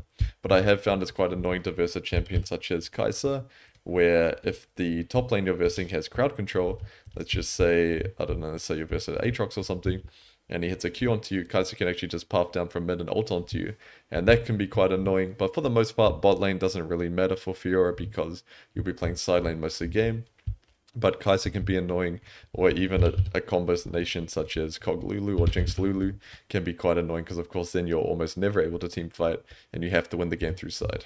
Up next, I'm going to be doing a full game review where I talk you through my thought process throughout this entire game and hopefully help you gain a better understanding of when to play Fiora at various parts of the game. So to start us off, I'm up against Darius, and in this matchup, I chose to run Conqueror and Ignite. Now, the reason I ran Conqueror is because I found in the past versus Darius, when I run Grasp, and he builds the Ninja Tabby's Bramble Vest that a lot of Dariuses do in this matchup, I just don't have any significant damage to have any threat on him at all, and it's a lot easier for him to stack his 5 bleed stacks against me because I take so long to kill him if I've tried to. So with Conqueror and the Triforce build and Ignite, my speed in which I kill him is a lot faster, so it's a lot harder for him to get all 5 stacks of his passive. So running that setup, I choose to try to force push, because of course I've talked about in the past where if you don't run TP and you don't get push, there is a chance where they can keep you trapped in the lane because you don't have TP. If you base, you're going to lose CS and XP, and if the wave's under your tower, you're going to lose a lot more than if you push it under their tower. So I'm trying to get pushed because of that matchup, and in this matchup I found either side can get pushed depending on who plays it better, but in this scenario I managed to play it better until this point where I take a tower shot for no reason. But my wave is still in a good spot. I'm able to crash wave 3, and then once wave 3 is under his tower, my options are open about what I want to do. And in this scenario, I choose to try to help this Trundle and fog towards him because he's invading the Poppy, and there's a chance Poppy goes on him and he needs my help. But Poppy knows I'm fogging, Darius is probably backpinging him, and he respects, so Trundle's able to get his buff and get out of there clean.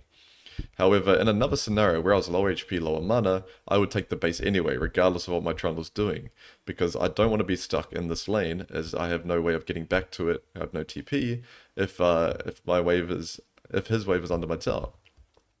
So for the most part, I just want to be playing it primarily for myself and my own advantage, because I'm playing Fiora.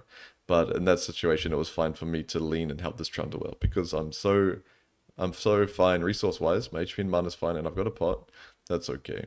In this scenario, I actually make a mistake where I lose my flash, but it's not too bad because he's chunked so hard that now the wave is coming back towards me. He's low HP. It's very hard for him, and he has got no ghost actually, so it's very hard for him to survive any sort of pressure that Trundle puts down on him, but I'm pretty sure in this game Trundle decides not to.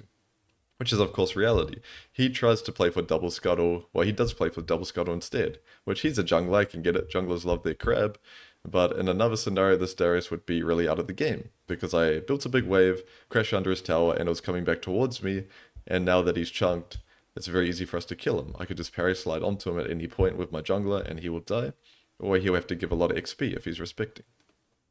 But he is not really respecting, and Trundle's choosing to play for some weird bot play instead, which is his call. I just want to adapt to what's happening and try to punish this Darius myself. So I look to stop his recall, because I've got a freeze outside my tower. The cannon and all his other minions are killing the wave. If I stop his base, he'll lose more XP. But now he chooses to stay because he obviously doesn't want to lose that much XP, and he's just trying to force the wave in himself. And there's probably a good chance he saw the Trundle, which led to him feeling more confident to get this in. And I'm pretty sure I tried to freeze this, which is not worth because I take so much damage. I don't know why I did that, to be honest. I think this was one of my early Fiora games that was just terrible. But my my idea before this point was pretty good, where I want to crash a big wave and let it come back towards me. But of course I'm going to make mistakes as well. And this was quite a huge error, because now I'm so low HP, and especially when you're Doran's Blade versus Doran's Shield, where you don't have any regen, you can't afford to be taking damage for free like that. But luckily, Trundle looks like he's going to come and bail me out. Better late than never, and we should be able to take this guy down. Yeah, that was pretty obvious. He's going to Q flash me, get the parry off, and now my lane state is basically saved thanks to this Trundle. Where that's a really bad habit to get into, and it's something I hate. When I review my game like this, I'm quite disappointed in myself for doing that. My lane state was in a position where my jungler had to bail me out, which in this matchup is not necessary, and it's just quite a bad mistake, because my Trundle, he could have not came there. He could have still ran around bot tried playing for crabs, doing whatever junglers like to do, and then I would have been completely screwed under my tower 1 HP, and there's a chance their jungler would come and kill me. But he bailed me out, which was lucky. All I'm saying is don't rely on that ever. You should be playing your lane in a way where you don't need your jungler to help you. And of course, there's some scenarios where that won't be the case. If you verse Ignite Renekton and Elise, for example, your jungler's probably going to have to help you out. But this is not the case. I'm versed Ghost Darius with Ignite Fiora. I can win this by myself, and if my jungler helps me, it should be more for punishing this Darius, not for saving me. So now, from this point in the game, I'm going to be trying to snowball, of course, and use the advantage Trundle gave me to start opening up the map. I want to be breaking the tier 1s, the tier 2s, so that by the time Baron spawns, they have to make the choice of either dealing with me and letting my team potentially get the Baron, or trying to force a Baron themselves when I'm in a position to break extra structures. So from now, I'm going to be looking to use my advantage to take down this Darius, and then if he basically doesn't let me punish him, because of course killing someone they have to make a mistake to allow you to do so, I'm going to be looking to secure Rift Herald and then use that Herald to break open the tower. But now I'm pretty sure he's going to start trading onto me and make some mistakes, and as long as I space out his bleed and never give him the 5 stacks, I should be able to beat him. Because when Darius's hook is on cooldown, like this timer, it's a good angle for me to look to go onto him. And also because I spaced his Q out, it's basically a free opportunity for me to kill him. And you might notice there I didn't ulti. That's just because the vitals were spawning in such a good position, I had no need to. So I was able to proc vitals basically every time I had Q up, so there's no real need for me to ult. However, it's fine to ulti, of course, it's just in that situation my vital spawn was so good that there was no need. And I'm able to get that kill because I played around his cooldowns, dodged out his Q, and then once his cooldowns were on cooldown, that's when I looked to all in him. So now, after that kill, I'm coming back to lane, and the first thing you're going to notice is I walk straight to Herald and warded. And it's very important, if you play Fiora, to view Rift Herald as your responsibility, because it's the easiest way early game to open up the map, which is the way Fiora wants to be played. So I drop a ward on it, and I'm very strong. So at this point, if my jungler wanted to, it'd be very easy for us to play for Herald. And I'm pretty sure in this game he chooses not to, but it's still a very good habit for you to build, because more often than not, if Herald looks free, and you're doing everything right, you're pinging it, you're winning your lane, you've got a ward on it, your jungler will want to secure it because it's such a big advantage for your team. But in this game, Trundle chooses not to, for whatever reason. And now I'm just trying to hold this freeze and deny Darius as much farm or XP as possible. And if he plays too aggressively, if he tries to get too much farm, I'm going to look to really punish him. Because of course, from this point in the game, I'm a lot stronger than him after the 2 kills. And the only reason I bought cooldown rip boots in this situation was because I had enough money for them. It was the biggest spike I could afford on their base, and if I had enough money for tabbies, I would have done it because they had full AD top jungle, but it's really important to get into the habit of trying to buy the biggest spike you can every time you base. I wouldn't say every time, but the majority of the time, it's important because if you're as strong as possible every time you come out of the base, you have the most options, and there, if I were to have bought Kindle Gem, for example, instead of the cooldown boots, there's a good chance I don't get that kill because I don't have enough movement speed to even catch up to him. And of course, now I've got the cooldown boots early, which is a very good item to have early because if you think about it and the general way that the whole game plays out, you're going to get more flashes off, more ignites down, basically you're going to get more of your summoner spells down than if you were to buy it later on. However, I generally don't like cooldown reduction boots with Ignite that often, as I found the summoner spell cooldown's not super useful in terms of Ignite, but of course it's always good on Flash, and in this game it was just the best buy I could afford at that timer, so it's the one I chose. And now coming back to my lane, the wave is coming back towards me, and I'm going to look to do the same thing all over again. And I might even look to ward Herald again with my second ward, because I really don't want them getting Herald when I'm the one dominating this lane. And if Darius looks to get too much CS or XP, I'll of course look to punish him again. And in a matchup like this, it's very hard for him to play from this point because, of course, he has no range spells, so there's no way for him to really farm from a distance. And my champion is so mobile, I can look to punish him if he goes for any CS at all. So from here, the only way he can really come back is from calling his jungler. However, his jungler is playing bot side alongside my jungler, so it's a pure 1v1, which is where Fiora really thrives. And here, you notice I'm just holding this freeze the whole time, because in this matchup, this is not a matchup where I can break tower plates in front of him, because he'll just hook me under the tower, hit me and stack his bleed, and he might even look to kill me. So the only way I can gain an advantage is from freezing like this, and holding it as long as possible, and denying XP and gold. Because I can't go and solo Herald by myself, I can't break plates in front of him, so there's no reason for me to push. The way my Trundle is playing dictates that the only way I can gain an advantage is from freezing and looking to punish him for going for CS like this. Where in another scenario where Trundle was pathing up and he wanted to eat the Herald, then I would push, because even though I can't get plates in front of this Darius, if I push we can get Herald, and then even if Trundle doesn't use Herald for my lane, he may use it bot and break open the map in a different section. It's still fine, because eventually mid-game I'm going to be hitting bot anyway, because it's the lane opposite of Baron. So if he can use Herald to break open that, I'd actually prefer that over top, because I've already gained my advantage. I don't really need the plates as much.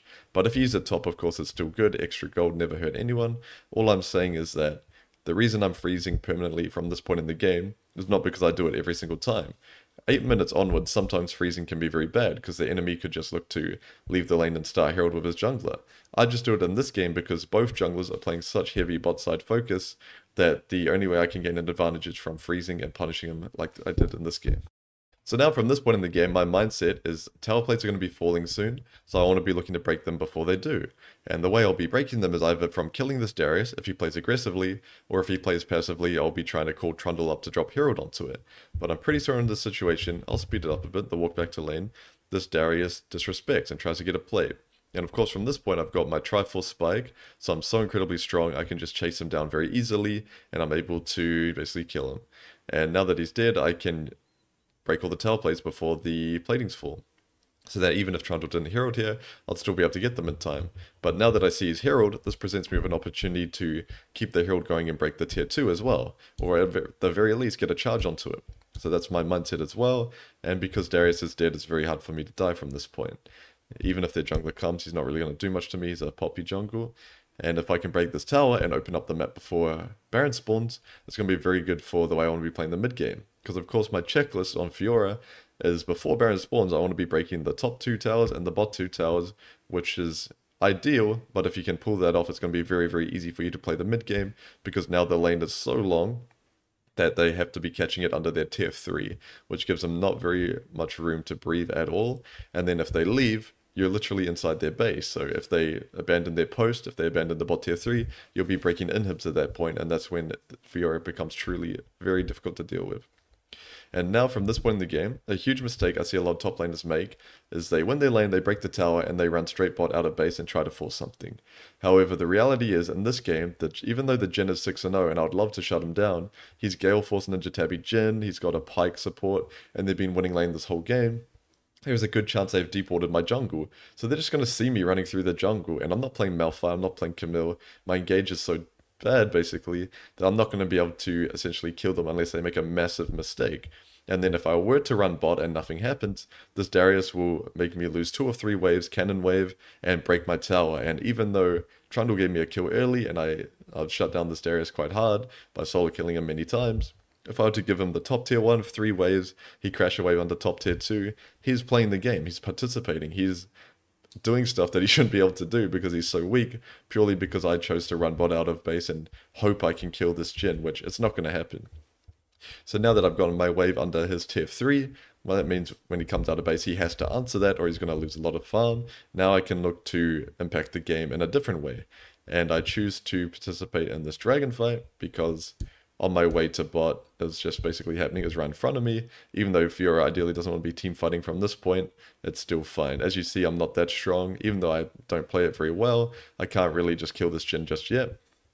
And I ideally just want to be split pushing, and then eventually I'll get to a point where I can punish them. And ooh, happy feet. But now I want to base as fast as possible because I'm too low HP to be sticking around on the map, and I want to be up in tempo. So even though Darius is on the map first because I had to base now, he's probably going to have to base after this fight because he got a kill, he got chunked, which means when he bases I'm going to be up in tempo, and if he doesn't base, he's going to be low HP under his tower without spending all of his gold. So now from this point in the game, I'm coming out on map and I'm hitting straight bot because of course I want to be breaking these 2 bot towers before Baron spawns.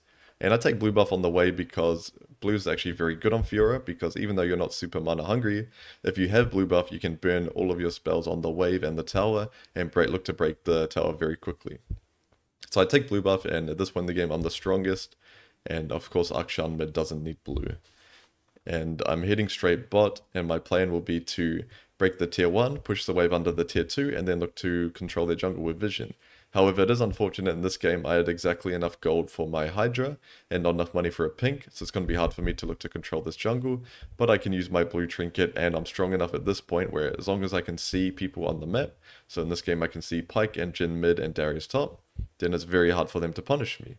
and I'm pretty sure Xerath looks to answer me here, which is a smart move by them, because he's able to clear the wave easily, and then I'm looking to fog mid, because I saw Jhin and Pyke playing a bit aggressively, but of course, they're not bad players. They're warding up the jungle, they have their traps down, they're going to be able to see me if I'm trying to flank them mid, and my champion does not have good engage, so a flank is just an opportunity that may present itself. But now, because I fogged and I was heading to mid, Xerath saw it as an opportunity for himself to play the game. Where if I was to just stay bot the whole time on vision of him, he would stay here as well, because he knows in his mind actively, if he leaves the lane, I'm going to break the tower. But because I was fogging to mid, he thought, oh, a fight's going to break out, I want to be a part of it, and he rotated himself. Where this is a common way you can punish enemies that are answering you, because he didn't pick Xerath to load into this game and answer me under tier 2 the whole game. He wants to be participating in team fights. So if I can make him think a fight's going to break out and he can abandon his post, then it's going to be really good, because it actually worked in this case. He abandoned his post and I was able to break the tier 2 and potentially the tier 3. So now from this point, I'm going to be looking to base and spend the money I've earned for breaking towers. And a very important point I want you to learn from is that you want to be getting your base off around 1 minute to 1:30 before Baron even spawns. And in this situation, I'm basing about 1 minute and 30 before. And the reason you want to be doing that is because if you were to base on, let's say, 20 on the dot, in a lot of games they can just start Baron on that timer if they don't want to deal with the Fiora, and then you base at 20, you have to run all the way bot, takes 30 seconds, clear a wave, push another wave, and by the time I get to the inhib, they've already got Baron in their base, and I've done essentially nothing with my strength. Where if I base now, that by the time Baron is spawned, I'm going to be at the bot inhib, which is a lot more pressuring to play against than just me basing very, very late. And in this situation, it actually wouldn't have mattered as much if I based on 20, because they have a Jhin, which is, of course, Jhin is very, very slow at taking Baron. And in this situation, I actually choose to rotate to this fight, because I see they're playing very aggressively, very deep on their side of the map, and there's an opportunity for me to be a part of it. And at this point, 2.5 items on Fiora, it's actually a bit better to team fight. I think 3 items is the sweet spot for team fighting, but I was in such a good position, such a good flank position, and I'm so ahead of everyone else in this game that it's fine for me to look for a flank there, where I probably could have gone bot and broken the inhib, but I'm not going to look to end the game at that timer, and I'm going to get the inhib regardless anyway, so if I can be a part of that team fight, it's fine. And the main thing I want you to keep in mind is it's just an opportunity. You're not going into the game trying to team fight, of course. You have to, or just trying to split push the whole game, of course. You have to be looking at the map and making an basically informed decision about what you want to do next. Now from this point coming out on map, I'm going to be looking to pressure the bot inhib because Baron is coming up soon.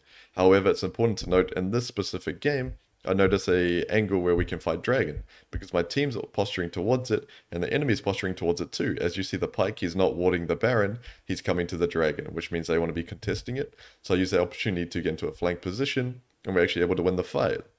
Where if I felt like at this point in the game we would lose this fight, then I wouldn't have participated in this fight at all. I would have pressured bot instead, and even though they'd be around Dragon, it'd be hard for me. I'd be clearing the wave and fogging and putting more pressure on them. And the reason I'd be going bot instead of top, even though top is on the opposite side of Dragon, is I don't see Dragon as this big objective where it ends the game until Dragon Soul, depending on the soul, or Elder Dragon, of course. And they could always give a Dragon. If I went top and pushed and tried to give Dragon, they could give it as well and just collapse onto me and kill me. And if I die once in this game, we're probably going to lose, because I'm the only strong member on my team. So I choose to play for the fight just because an opportunity presented itself, and we were able to break inhib off the result of that fight.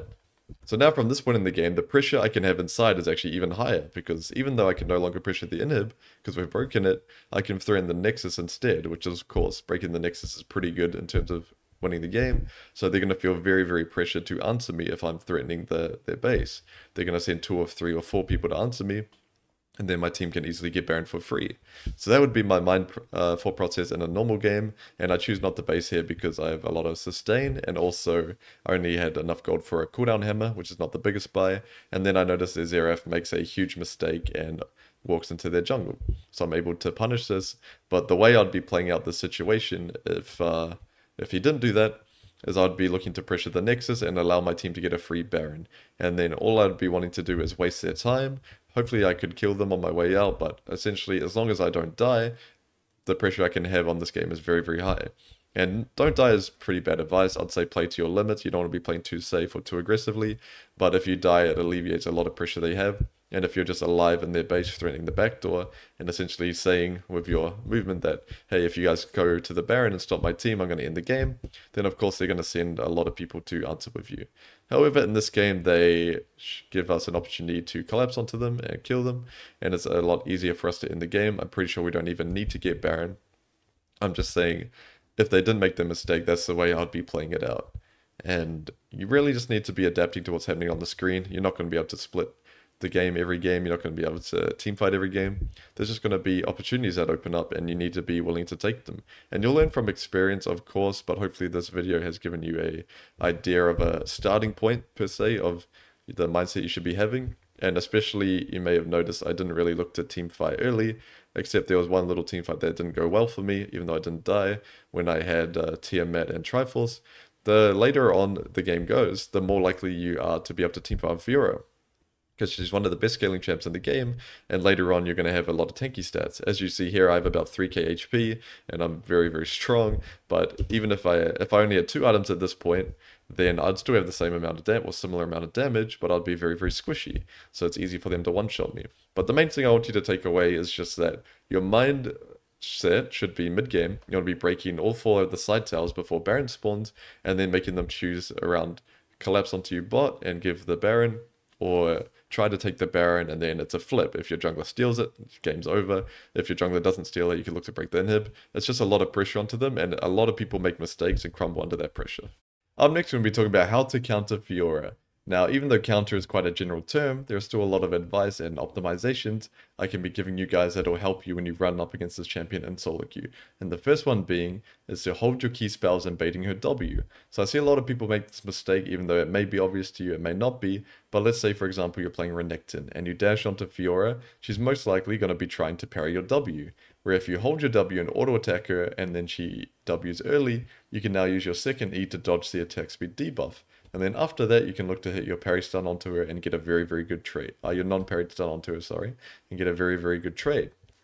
Or if you were to just dash and parry her and get stunned, or if you were to double dash and now you're unable to dodge the attack speed debuff, it's going to be a lot less of a successful trade overall. And the next optimization you can make is adding more damage to your builds. So for example, when you play Jax, you definitely don't want to be taking the grass page. You'll be taking lethal tempo, and you may even look to run ignite depending on which elo bracket you're in, and your build will most likely have a Bork in it. Even though Bork is an item I don't like on Jax that often, Fiora is a side laning champion. But if you can just build one item that stops her ability to play the side lane, then it's worth it. But you wouldn't rush it, to be honest. On Jax, you would go Triforce and then Bork, and then you're going to be so powerful on the side lane, there's not much Fiora can do against you if you're not already super far behind at that point. And there's other champs that can do this, of course. Set can go Ignite and go Bork as well, and then he's going to beat her for a majority of the game until she starts to get more and more items. And there's quite a few champs you can do that on, but the main point being is just think creatively about what champ you're playing. Can you add more damage to your build that you can look to beat her 1v1, or can you build a Bramble Vest early and really negate her healing? And the next point is protect and play for Herald. When you verse Fiora, Herald should be a very key objective, because like we talked about earlier, she wants to open the map up early to make the use of her champion. But if you can ward your Herald early and play to protect it, and even get it for your team, and then you can open up the lane on your side of the map instead of her opening it up for her side, it's going to be a lot easier for you to play out the mid game, even if she gets stronger than you, because you're going to have tier 1s up that you're willing to trade. Like we talked about before, if your tier 1 is up when Baron is spawned, you can always trade that tier 1 to the Fiora to look to start Baron and force a team fight. And the main way you can play around the Herald is because every top laner, if you don't have Cosmic Insight, that changes it, but every top laner gets their ward at 715, depending on their runes. And with that 715 ward, you should be using it on the Herald, where you don't want to be warding it on 715 on spawn, of course. You want to be doing it around 740, 750, because a lot of junglers can look to dash the wall and sneak it. But if you can get a ward onto this Herald and see where their jungler wants to play for it, then you can look to either contest it, or your jungler just knows what's going on and he can make a informed decision. And the next point being, punish her back timers. So we talked about the importance of tempo before, but a lot of the Fioras you verse also don't know about this concept, and they're going to make that same mistake, where they're going to be basing late against you in the side lane. They're going to be wasting their mana, they're going to be staying on the map on a timer where they can't punish you or contest you, and they're basically just going to make mistakes where you can look to capitalize on that. And you can do that by either pushing the wave all the way under her tower, so she has to answer that, or depending on what champ you're playing, you can look to group with your team and force an engage while she's wasting time delaying her recall. Because I promise you, a lot of Fiora G-verse are going to mess up their back timers. They're going to base late, and as long as you're aware of that situation and you're willing to punish it, you can actually look to have a high impact in the game if she makes that mistake. And the final point, force Baron or a major objective as fast as possible, because Fiora is of course one of the best scaling champs in the game, and the longer you let the game go out, the harder it's going to be for you to deal with her in the side lane. At 20 minutes on spawn, she may just have Ravenous Hydra or maybe even just one item in Tiamat. Then it's very, very easy for you to deal with her in the side, depending on what champ you're on. But once she gets to Hydra, Sundra, Hullbreaker, for example, now all of a sudden it's very, very hard for you to even live against her in the side lane or keep your tower up in her face. But if you were to have forced Baron at 20 minutes on spawn, let's say you're playing Maud or Aatrox, or it doesn't really, or Scion, it really doesn't matter. If you're playing a champion that's not very strong in the side lane against her, if you're to force Baron on spawn, now she has to either TP in, give up her position in the side lane, or your team can look to take a 4v5. Whatever the case may be, it's a lot better than you just sitting in the side lane getting punished by her for 10 minutes, and now all of a sudden she is basically unable for you to match her. However, that's not going to be possible every game, of course. If their whole team is winning, you can't just walk up to Baron and start it. That's just in a scenario where the game state is pretty even, but Fiora is becoming problematic. You ideally want to be starting these objectives as fast as possible, because the game is only going to get worse for you as it goes on. So now we're going to finish up with the main takeaways, the most important concepts I want you to keep in your mind when you're playing this champion. First one being, of course, try to open up the map as much as possible by breaking the side towers before Baron spawns. Because like we talked about, if they have the bot tier 1 and the bot tier 2 up, now all of a sudden they can trade you the tier 1 for pressuring Baron or the tier 2 for getting Baron, and the game's going to be a lot harder for you to play. But if they have to trade the bot inhib for Baron, now all of a sudden you have an avenue to end the game if they make a mistake, even with their Baron siege. Next point being, have a selfish mindset on this champion. You're not playing Shen, you're not playing Scion, you're playing Fiora. Your strength in the side is very important because your team fighting is so weak until 3+ items. So if you don't win the side, your value is going to be quite low in the game. Now that doesn't mean you have no value in the game. Of course, I showed a mid-game example where I was weaker and I still had value. All it really means is that it's going to be limited how much impact you can have on the game if you don't win the side lane because your team fighting is so weak and you don't really offer anything else to help your team in terms of your kit. Next point being, view Herald as your responsibility. Now, if you don't have Cosmic Insight, of course you'll get a ward at 7:15, and you can use that ward on Herald. Of course not on 7:15 on the dot, it'll expire too fast, but around 7:50, just pre-8 ideally, because a lot of junglers actually look to rush Herald on spawn, secretly, with a pink ward, and if you see them walk at the Herald and drop a pink, you know they're going to be doing it, and then your jungler can look to help you stop them. So if you view Herald as your responsibility and not your jungler's, it's going to be more likely you're going to be getting the Herald in your games and opening up the map. Next point being, stay up in tempo makes the game a lot easier. So we talked about that a bit before, and it's easier said than done, but if you're up in tempo, the game becomes so easy, because if you're down in tempo, the only real way to get back up is to trade something, which you don't want to be doing on Fiora. You want to be staying as strong as possible and not giving towers and gold to your lane opponent, because you don't ever want them to be back in the game. Because you should be winning your lane the majority of the time on this champion because your laning is so strong, so you don't want to be trading them gold for no reason. So if you stay up in tempo, you're basing before them, coming back on the map before them, and then they have to answer you when they base later on. The first thing they're going to have to do coming out is answer your pressure, then they're not going to be able to get anything, and you're going to be able to pressure the side as hard as possible. Okay guys, I'm going to end it there. Fiora, in my opinion, is one of the most fun champions to play in top lane, and I hope I was able to give you guys value in terms of this guide, and you're able to have a better understanding of how to play this champion and gain some enjoyment from it in some way. But other than that, if you have any questions, feel free to let me know, and I'll see you guys next time.